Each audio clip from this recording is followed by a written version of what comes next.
This story happened to one of you subscribers. Write any 8-letter word in the comments if you've ever felt like you saw or heard something unexplainable. I was crying, pressing myself against my husband's chest and hugging him tightly. A bad premonition weighed on my soul like a huge stone, leaving an unpleasant taste somewhere inside. Tears fell on his faded and worn military uniform, but I paid no attention to it.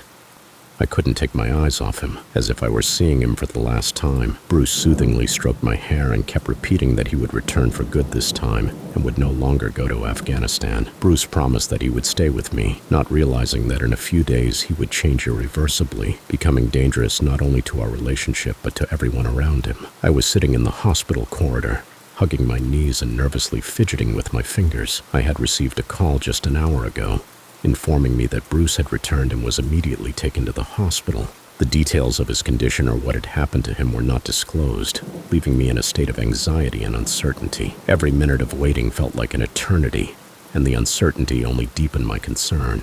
Finally, the doors to the reception area opened and I stood up, startled by the sudden movement. A nurse came out into the corridor and called for me. I nodded, gathering my strength to cross the threshold and learn the truth about my husband's condition. The nurse gave me a reassuring smile, though there was a hint of nervousness in her eyes as she invited me into the room where Bruce was already waiting impatiently. When the door closed behind me, I saw Bruce, who looked much better than I had expected, considering the mysterious circumstances of his hospitalization. After Bruce's reassuring words to me, our brief moment of calm was interrupted by the arrival of several doctors who entered the room to assess his condition. Discussing his health, the doctors noted that even an old knee injury, which would have previously required long-term treatment, had completely disappeared, and Bruce appeared to be in perfect health. Bruce asked the doctors how the other members of his group were doing. The doctors exchanged glances for a moment, something indeterminate flashing in their eyes that made me wary. After a brief pause, one of the doctors reassured him that all his comrades were also on the road to recovery and that they just needed time to rest. Although the response was reassuring, the way the doctors exchanged glances left me with the feeling that things were not as simple as they seemed. I listened to the doctors, feeling mixed emotions. Inside, I felt that something was wrong, something unclear and potentially troubling. This gave me reason to further ponder the nature of his recovery. After Bruce returned home, I forgot about my worries. The joy of having my husband back overshadowed everything, and we simply enjoyed our moments together. But this moment was short-lived before what happened next. It started with Bruce frequently waking up at night, terrified, sweaty, and pale. He would gasp for air frantically, as if he couldn't get enough oxygen. The darkness seemed to thicken around Bruce when he suddenly woke up, covered in cold sweat, his face deathly pale. Bruce's eyes seemed to be veiled, the light from the street lamp through the curtains turning into dancing flames before his eyes, and a dull, all-consuming noise echoed in his head, separating him from reality. What was strange was that Bruce didn't remember waking up. According to him, he just went to bed and slept soundly all night until dawn. I suggested that he visit doctors or a psychologist, but Bruce just brushed off the suggestion, assuring me that he had indeed hit his head hard and perhaps needed a little more time to recover. After Bruce returned home, I forgot about my worries. The joy of having my husband back overshadowed everything, and we simply enjoyed our moments together. But this moment was short-lived before what happened next. It started with Bruce frequently waking up at night, terrified, sweaty, and pale. He would gasp for air frantically, as if he couldn't get enough oxygen.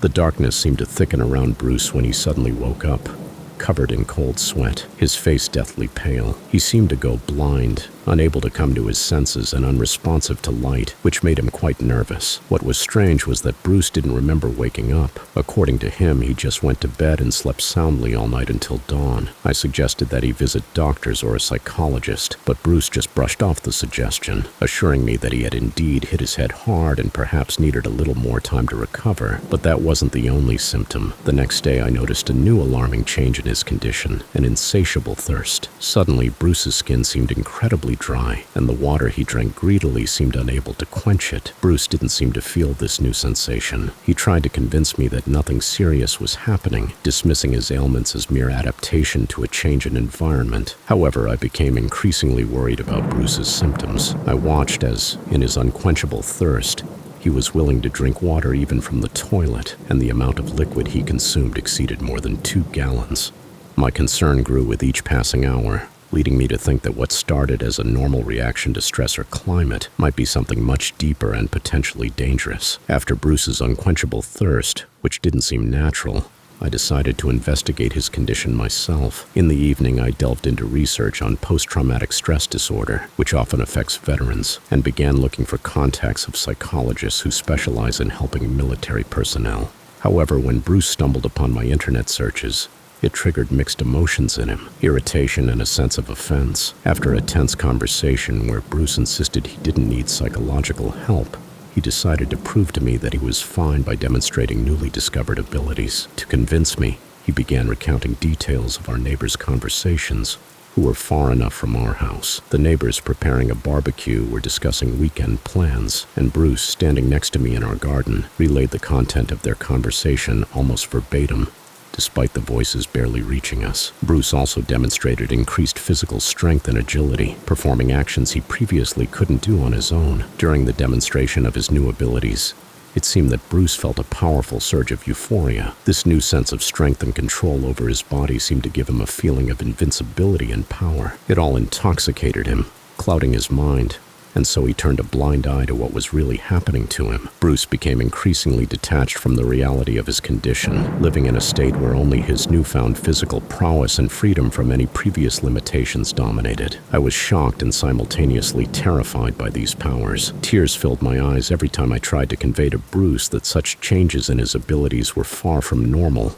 and could indicate serious problems that required medical intervention, not silence or denial of reality. But Bruce seemed not to hear me. Instead, he began to get angry, and this anger consumed him entirely. It all spilled over into our communication, and our argument quickly escalated into a quarrel. Therefore, I didn't notice in time the growing aggressiveness in Bruce's behavior, which became another alarming symptom of his condition. Bruce, who had always been a model of restraint, suddenly lost control and hit me. This moment was a shock for both of us. For me, it was like a cold shower that opened my eyes to the seriousness of the situation. I realized how deeply something had changed Bruce, and that these changes had taken him much further than I could have imagined.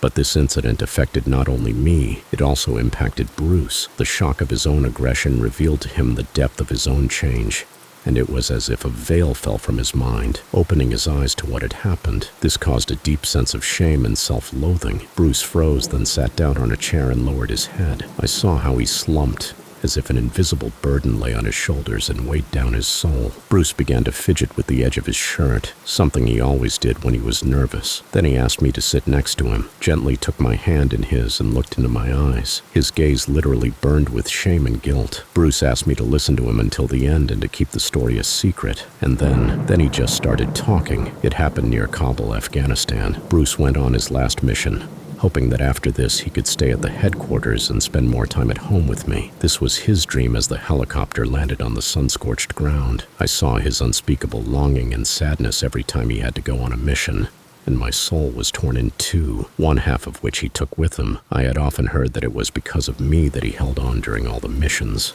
and once, thoughts of me even saved his life. This was in Helmand when their convoy was destroyed, and he lay among the wreckage of equipment and the bodies of soldiers. Bruce constantly repeated that it was thoughts of me that kept him alive, and he considered it an incredible miracle. At that time, he only sustained a knee injury. Suddenly, their commander called out to them. He reminded everyone of the mission and their plan of action, emphasizing the need to stick to strict order and not ask unnecessary questions. According to him, there were several hermetically sealed containers under an ancient cemetery that had been seized from the Taliban. Their team needed to retrieve these containers, clear the area if necessary, and load them onto the helicopter to deliver them to the scientists. What exactly was in the containers or what to do in case of a breach, no one explained. To all questions, the commander reminded them that the essence of the mission was paramount, and the rest should not concern them. This should have made Bruce think, but he was so eager to get home as soon as possible that nothing else mattered. The main thing was to complete the mission. So gathering themselves, the team set off for the destination. The night heat was almost unbearable, but it was only felt when gusts of wind brought waves of scorching air from the desert. As they approached the cemetery, each step echoed in Bruce's chest like distant drums foretelling something bad. The sense of isolation intensified as they stepped onto the cemetery, where under the silvery moonlight, the stone tombstones looked like sleeping sentinels guarding the peace of past generations. Sneaking between the old graves, Bruce felt goosebumps on his skin. Something in this night's silence made him nervous, and the thought that they were delving deeper into a place filled with such antiquity and death only deepened his anxiety. With each step, the atmosphere became more sinister. The wind seemed to carry whispers of the dead, elusive and unexpected, like the rustling of falling dry leaves on the graves. Bruce stopped, trying to listen to the night sounds. But apart from the distant howling of the wind playing around the old cypresses, nothing was heard. This empty cemetery seemed alive, filled with spirits of the past that did not wish for peace. Bruce felt his chest tighten at the thought that they had become part of something ancient and invisible, inseparable from this forgotten piece of land. In the depths of the cemetery, among the mighty shadows of old trees, lay a building, half destroyed by an explosion. It was likely intended for rituals, which in itself was frightening. Its walls, built of gray stone, had acquired shades of moss and dust over the years, and the carved arches covered with cracks testified to a centuries-old history. Once a gathering place, now it was abandoned and forgotten, silently losing its original purpose. When Bruce and his team approached the building, the heavy wooden doors creaked under their hands. The air inside was cool and damp, noticeably different from the scorching hot wind outside. The interior was minimal, with a worn-out altar that had long been unused and half-destroyed rags hanging from all sides. It was under a pile of such rags that a mysterious narrow passage was hidden. This passage, almost imperceptible at first glance, was the key to their mission as it led to the underground. With only their flashlights for illumination, the team took cautious steps down, each of which echoed dully in the dark corridors stretching underground. Descending into the underground, the first thing Bruce noticed was the smell. In ancient places, especially those underground, the smell can hardly be called pleasant, but here it was something else. A sharp, unpleasant odor seemed to envelop them, and the whole team initially couldn't breathe. The unknown smell seemed to burn their lungs, but after a few seconds they felt a sweet and intoxicating stream of air that brought incredible relief. Being in full combat readiness, they began to slowly move through the dark corridor in search of the containers or those who might be guarding them. Wandering through the corridors, they finally reached the place safe and sound. It was a small room, illuminated only by moonlight coming through small grates installed in the ceiling. In the middle of the room was an ancient stone altar,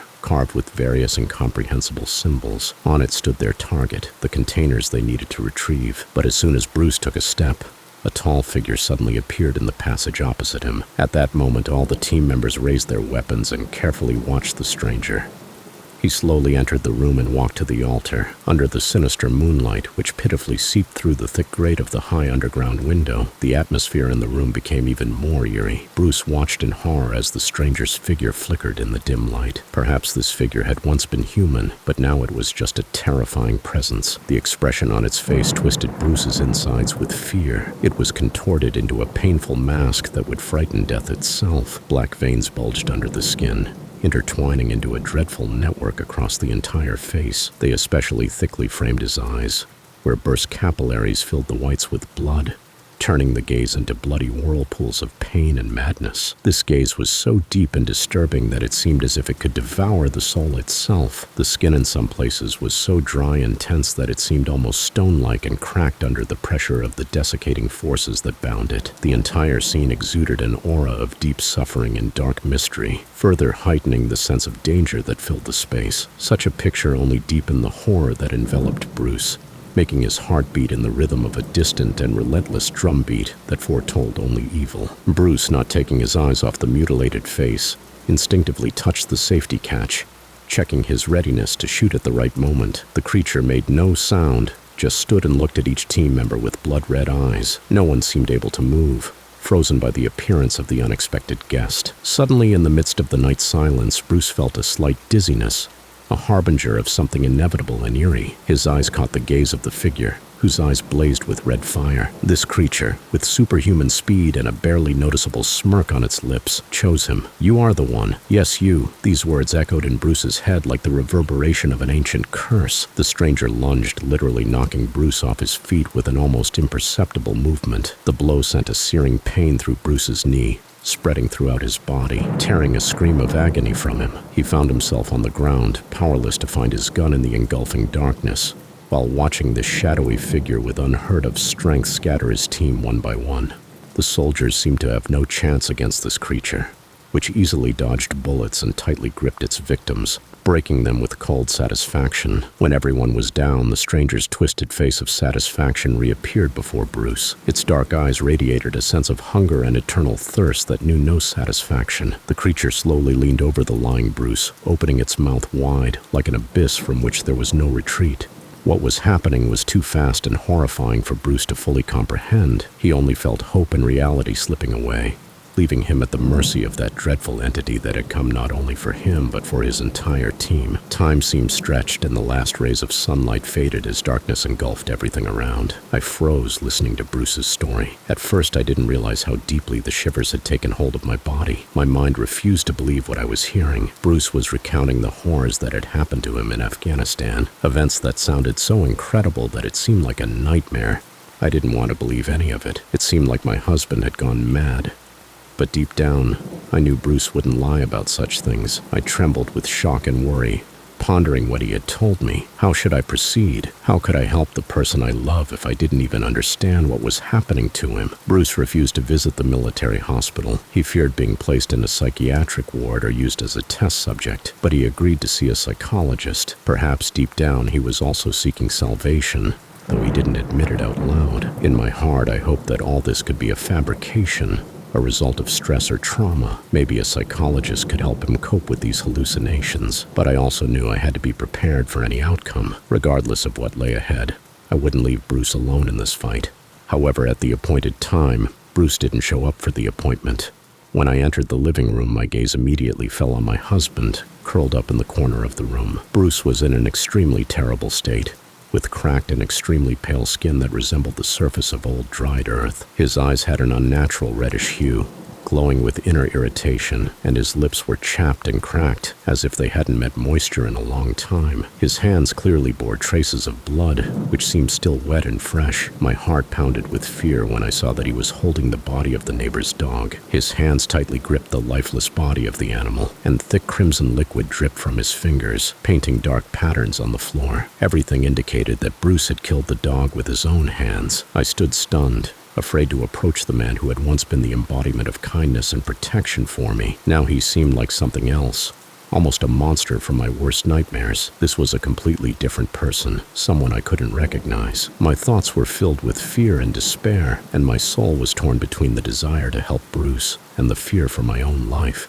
Watching his condition in horror, I realized that the situation was much more serious than I could have imagined. Now I faced a dilemma: how to help a man who literally burns from ordinary sunlight, and that our shared life might never return to normal. So after I drew all the curtains and closed the windows, I called a psychologist, begging them to come to us. I didn't take my eyes off the terrified and pale Bruce, who continued to sit in the corner of the living room. While waiting for the specialist, I began to nervously pace back and forth near my husband until I heard his muttering. My heart seemed to stop, and I was afraid to turn to Bruce, but I looked anyway. My husband began to rock with the dog in his hands, muttering something under his breath. He spoke so quietly that I couldn't make out what he was saying. I only heard fragments, something like, "No, don't touch her. I understand. I'll find it." When I asked who Bruce was talking to, I received only a groan in response. At this, I couldn't hold back and collapsed into a chair, feeling powerless. I couldn't stop the tears. These events scared me more and more, but I was also overwhelmed by a sense of helplessness, as I didn't know what to do or how to help my husband.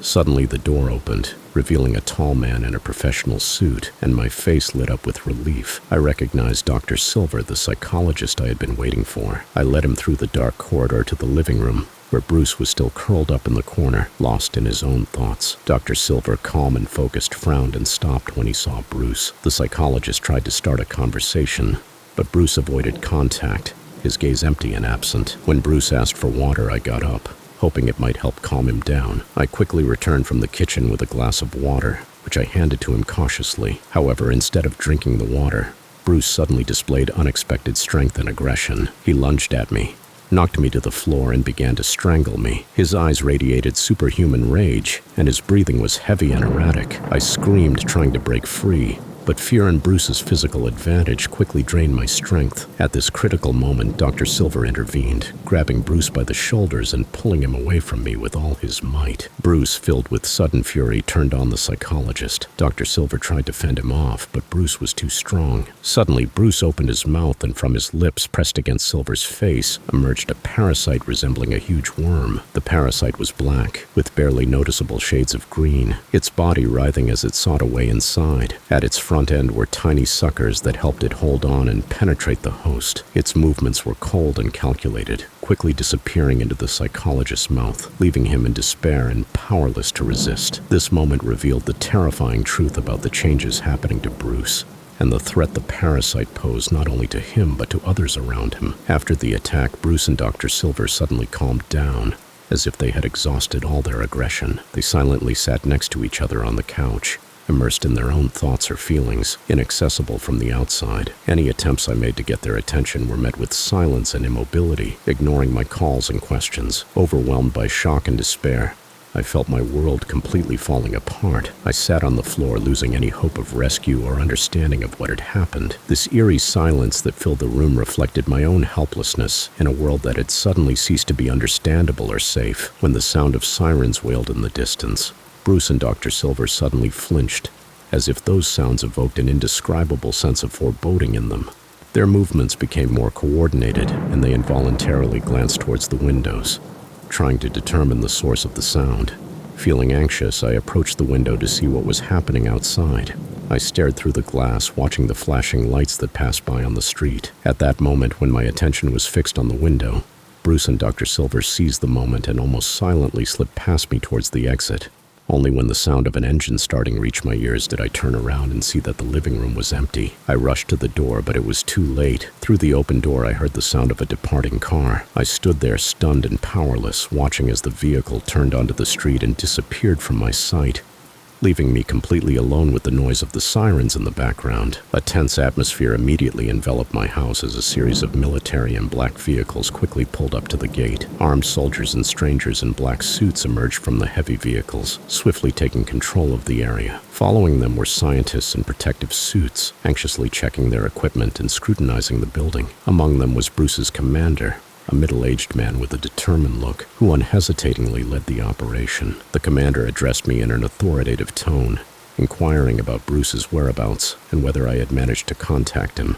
His questions were relentless, demanding answers. When I tried to find out what was happening, the responses were vague, but they did reveal part of the truth. The commander explained that during the mission in Afghanistan, Bruce had become a host to a parasite that the government had ordered to be brought to the base. He mentioned something about an ancient race and how they were used by ancient cultures during sacrifices. This revelation stirred a whirlwind of emotions in me. It was true, all of Bruce's words. It was a horrifying truth, and now the military was hunting my husband.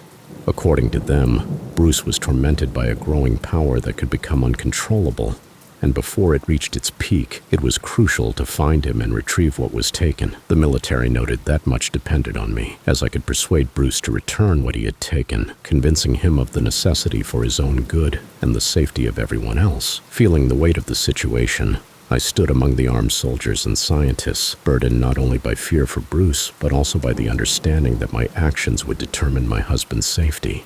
I sat in the quiet living room as scientists with measuring equipment carefully inspected every corner of the house.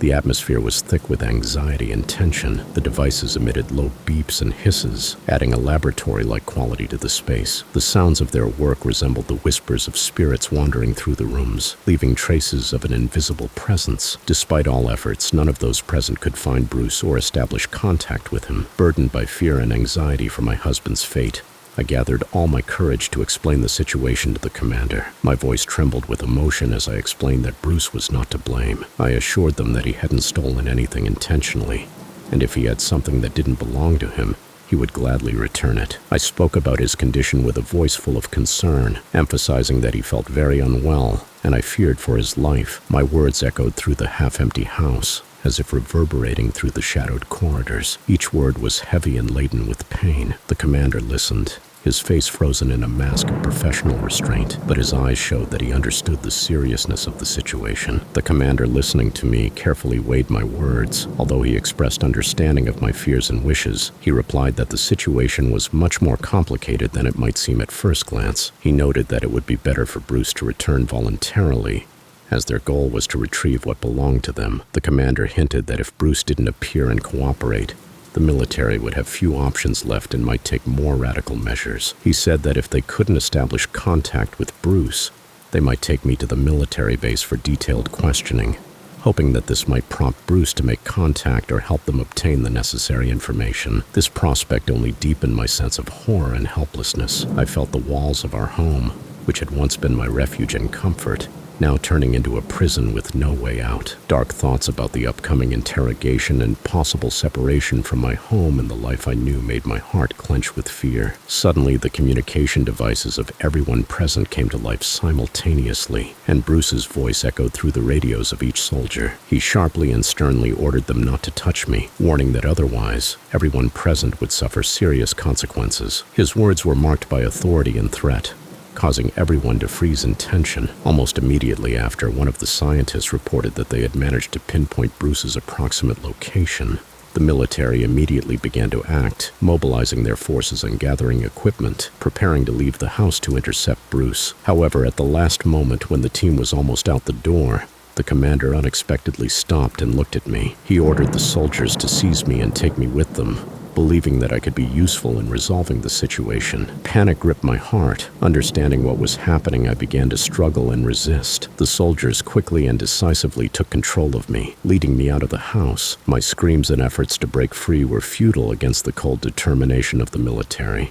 Thus, I found myself in a truck, driving away from our home, leaving behind only darkness and uncertainty about what awaited me next. Meanwhile, the scientists who were meticulously analyzing data from the area where Bruce was last seen suddenly stumbled upon a significant clue. It turned out that a strange radio signal, which did not match usual communication frequencies, had been detected in the vicinity of a warehouse on the outskirts of the city. This signal, full of disturbances and anomalies, was a clear indication of the presence of something unusual, possibly related to Bruce or the parasite controlling him. Armed with this information, the commander immediately organized a military unit for immediate deployment to the specified warehouse. Meanwhile, I, exhausted by anxiety and despair, was forced to accompany them. My heart was racing with a speed bordering on panic. I felt the cold hands of fear enveloping me with every mile that brought us closer to the warehouse. The entrance to the warehouse was grim. The abandoned area, overgrown with weeds and surrounded by dilapidated buildings, created a sense of unease and threat. Dark clouds gathered overhead,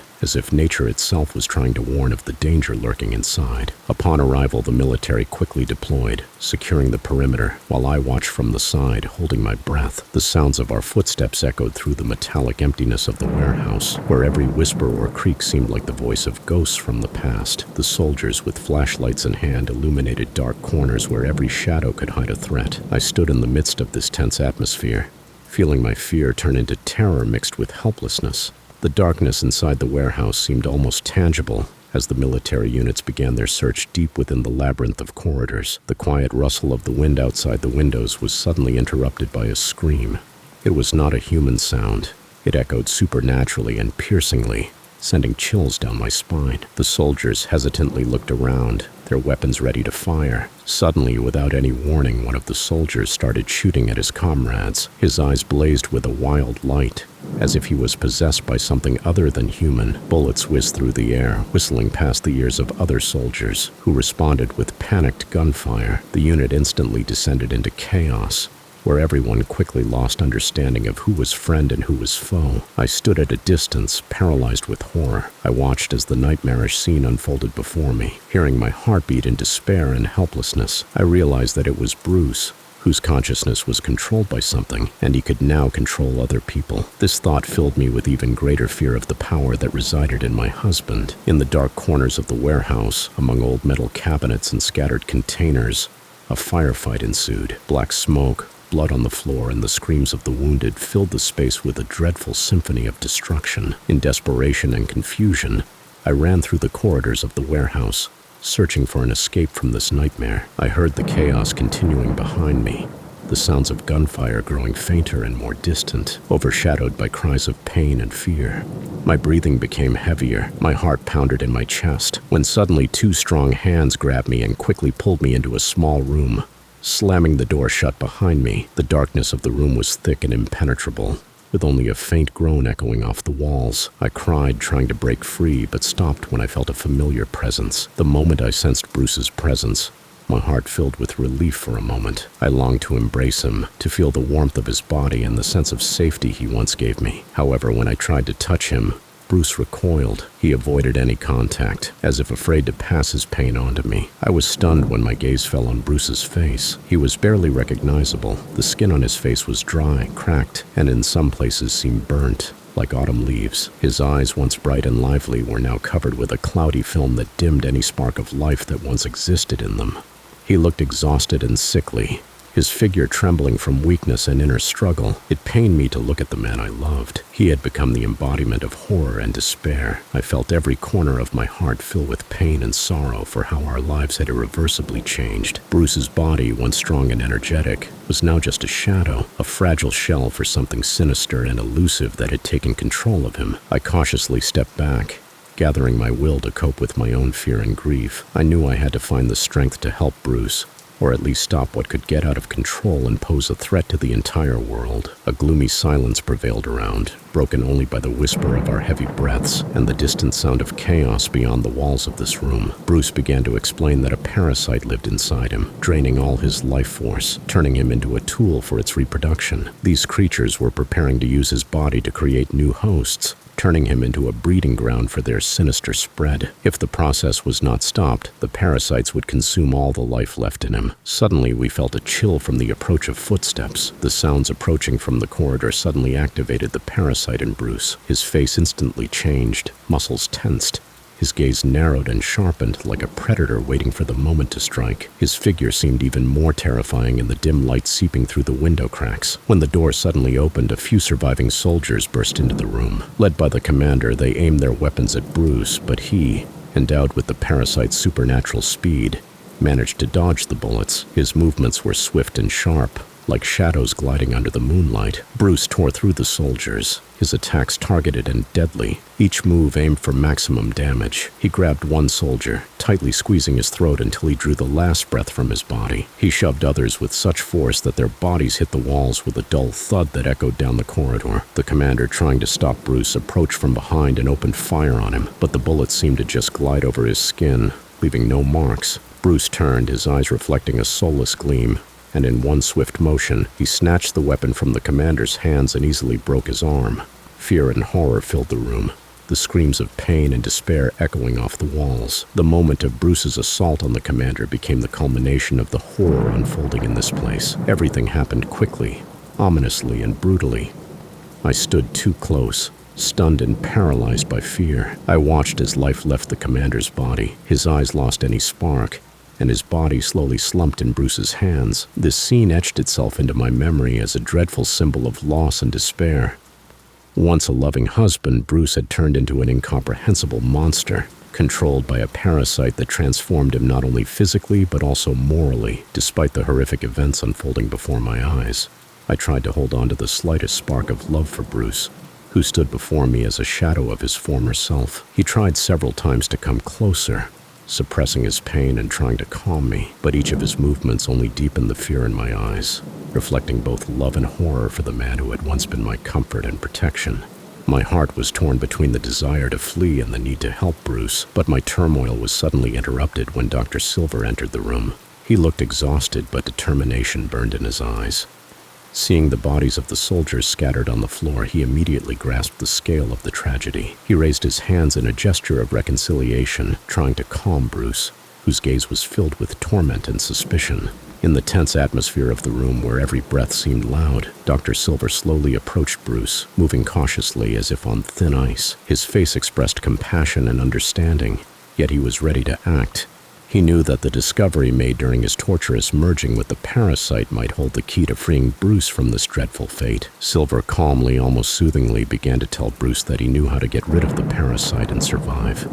After the military vehicles disappeared from sight, Dr. Silver unexpectedly returned to our house. He approached the safe located in the corner of the study, entered the combination, and opened it. From inside, he carefully took out a gun, checked it for bullets, and placed it in a holster. Silver left the house, approached his car, and started the engine. As he drove, his hands trembled with uncertainty. The parasite implanted by Bruce gave him new instructions and directions. He felt Bruce's consciousness invading his own thoughts, imposing a foreign will on him. Bruce, now able to control Dr. Silver from a distance, directed him to the next step in their sinister plan. Dr. Silver drove to a small remote warehouse on the outskirts of the city, where he knew materials and equipment were stored that could help in treating or further researching the condition caused by the parasite. This place was used to store samples and substances that could be the key to unraveling the mystery of the parasite and its impact on humans. On the tense road to the warehouse, lined with the thick shadows of evening trees, Dr. Silver suddenly lost control of his body. His car abruptly braked on the roadside, the wheels screeching loudly,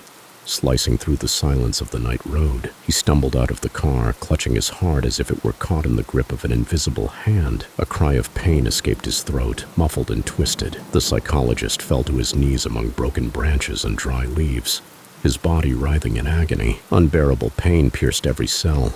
It seemed as if his own blood had turned into molten lead, relentlessly coursing through his veins. Silver felt his mind stretching between worlds, between human consciousness and the dark depths inhabited by the parasite. It was then that he began to see, not with sight, but with something deeper, ancient and powerful. The parasite's memories, its primal instincts, and its drive for survival unfolded before Silver like an open book. He saw worlds the parasite had devoured, creatures it had controlled, and realized that these beings were not just parasites, but part of an ancient ecosystem that existed long before humanity. Dr. Silver, filled with newfound horrific knowledge, couldn't understand why he had become the bearer of the mysterious memories of this ancient entity. Was it a random coincidence or part of a larger, unseen plan? He didn't know the answers, but he felt that now he held crucial information that could save not only himself, but also Bruce.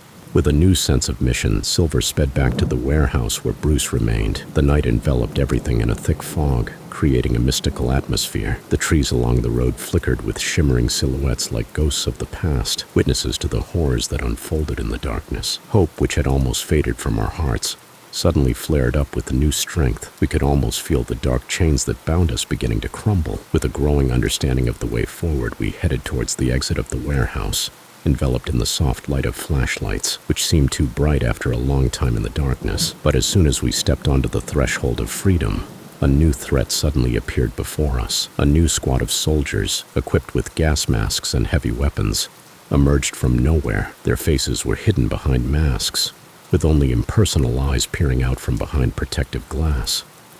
These soldiers wasted no time on questions or warnings. They began spraying an unknown gas into the air, which instantly filled the space with the stench of chemical poison. Bruce and Dr. Silver, already vulnerable due to the parasite's influence, felt unbearable pain and suffocation as the toxic fumes entered their lungs. Both fell to the cold concrete, screaming in agony, struggling for every breath. Their screams echoed through the empty warehouse, creating a dreadful chorus of sorrow and pain. Overwhelmed with despair and helplessness, I rushed to Bruce. I fell to my knees beside him, cradling his head, trying to provide some comfort in his final moments. My hands held his face as I sobbed, begging the soldiers for mercy or help, but there was no response from them, only impersonal gazes and another release of gas that seemed to fill every crevice in the room.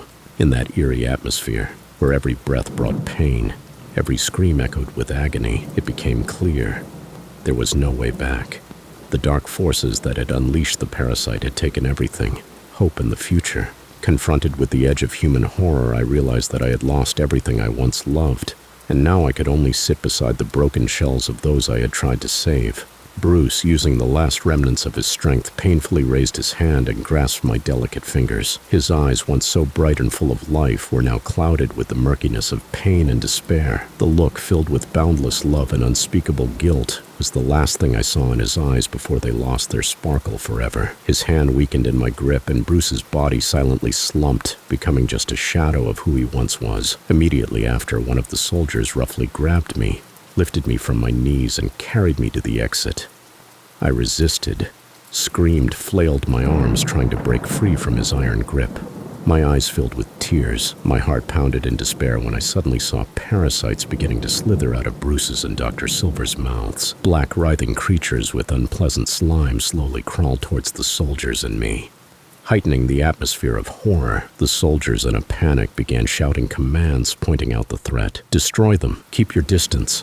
they shouted, immediately starting to spray gas intended to kill the escaping parasites. Clouds of toxic gas filled the space, muffling the screams and filling the air with a heavy, suffocating smoke. The gas quickly spread, and the parasites, which had just escaped to freedom, began to curl up and wither from the poison, reflecting a dreadful scene of death. Despite my resistance, I was led out of the building, my cries and pleas mixing with the sounds of chaos raging around. I continued to struggle, breaking free from the soldier's grip, who carried me away from Bruce's body. My heart pounded in my chest with such force that each beat felt painful. My eyes, full of tears and despair, watched as the warehouse where everything had just happened grew smaller. Then I saw the soldiers begin to pour fuel around the building, and a deep anxiety stirred in my chest. The blaze lit up the night sky, casting an eerie red glow on the faces of the soldiers, who soon set the warehouse on fire. Tongues of flame quickly engulfed the structure, merging into a hellish blaze that greedily consumed wood, metal, and everything inside. The immense waves of heat were felt even from a distance, and I felt the heat scorching my face. The tears on my cheeks evaporated from the heat as I watched the last evidence of the horror we had experienced disappear in the consuming fire. The sounds of the fire's crackling mixed with my sobs and the screams of the parasites dying in the flames. All of this created a chorus of horror that resonated in my soul with a shock of pain and despair. The pain of loss, the pain of being unable to change the past, the helplessness in the face of such a dreadful reality. All of this weighed on me as I walked away from the burning warehouse under the control of soldiers who neither knew nor understood the depth of my suffering. My soul felt exhausted and empty, as around me, enveloped in despair and sorrow, the ruins of my past life burned to ashes. The vehicle that carried me sped through indistinct streets with a muted hum. Inside the vehicle, where tense silence reigned, I watched the flickering lights pass by. After the interrogation, where I thoroughly recounted everything that had happened, the hope for a quick release quickly faded. The military seemed to have no intention of letting me go. The sense of safety and escape was an illusion. Inside me, panic and oppressive anxiety grew. I snapped, began shouting at the soldiers, demanding answers, but my voice was immediately drowned out. Suddenly, foreign thoughts flashed through my mind. Not my own, thoughts emerging from the depths of the consciousness of the people around me. With horror, I realized that I had been infected by the parasite from Bruce, which now forced me to hear what should not have been heard. I froze, stopping my screams. I quietly but confidently spoke, knowing the answer even before I uttered the words. I realized that I would never leave this place. It was more than imprisonment. It was the end of my freedom, the end of everything I held dear. The soldiers, noticing my change in behavior, quickly reacted. With cold calculation, one of them pulled out a syringe with a paralytic and injected it into my body. I felt my muscles lose strength, my movements becoming impossible. My body refused to obey, and my mind slowly sank into the darkness of despair. Unable to resist, I felt myself being lifted and carried through the dimly lit area of the military base. I was like detached from reality, almost as if in a dream, where the mind was paralyzed by fear and helplessness. They carried me to a plane standing on the runway, where workers were already loading hundreds of empty containers. I was placed on a stretcher that coldly and mercilessly strapped my body, forcing me to stop any resistance. My eyes involuntarily slid to the horizon where dawn was beginning. The first rays of the sun touched my face, bringing a tiny hint of warmth to my cold existence. I looked at the sunrise, realizing that perhaps this was the last time I could see this wonder of nature. As I was loaded onto the plane, amidst the dull roar of engines and the sounds of loading, I saw a container secured next to me with dozens of parasites like the ones I had seen in Bruce. I felt an unpleasant writhing inside, and suddenly heard a phrase that shattered the last remnants of my strength. These were words I didn't hear aloud, but which echoed in my mind with the clarity of a dreadful truth. The experiment was successful, transferring the infected subject to the laboratory and beginning phase 2. These words marked the end of my freedom and the beginning of a new, terrifying chapter in life that was no longer in my hands. Bound by the chains of my fate, I lay on the stretcher, looking at the distant sun, which gradually disappeared beyond the horizon of consciousness. My thoughts fled to a place where there was no pain or fear, while the real world continued its passage of time, separated from my inner world, filled only with echoes of irreparable losses and hopelessness. Now let me share a moment from my life. I'm an artist, And oil painting both inspires and relaxes me. 8 years ago, I was so immersed in it that I earned a Bachelor of Arts and now work as an art restorer in Barcelona. One day I looked back and realized the knowledge I needed when I was just starting out. That's why I've prepared an online course with 14 visual and practical lessons for you. No talking heads or pointless chatter. Just rich content that's immediately applicable in practice, all for the price of renting a car for a day. Art therapy is a great way to deal with anxiety. Just check out the course content via the link in the pinned comment or in the channel description.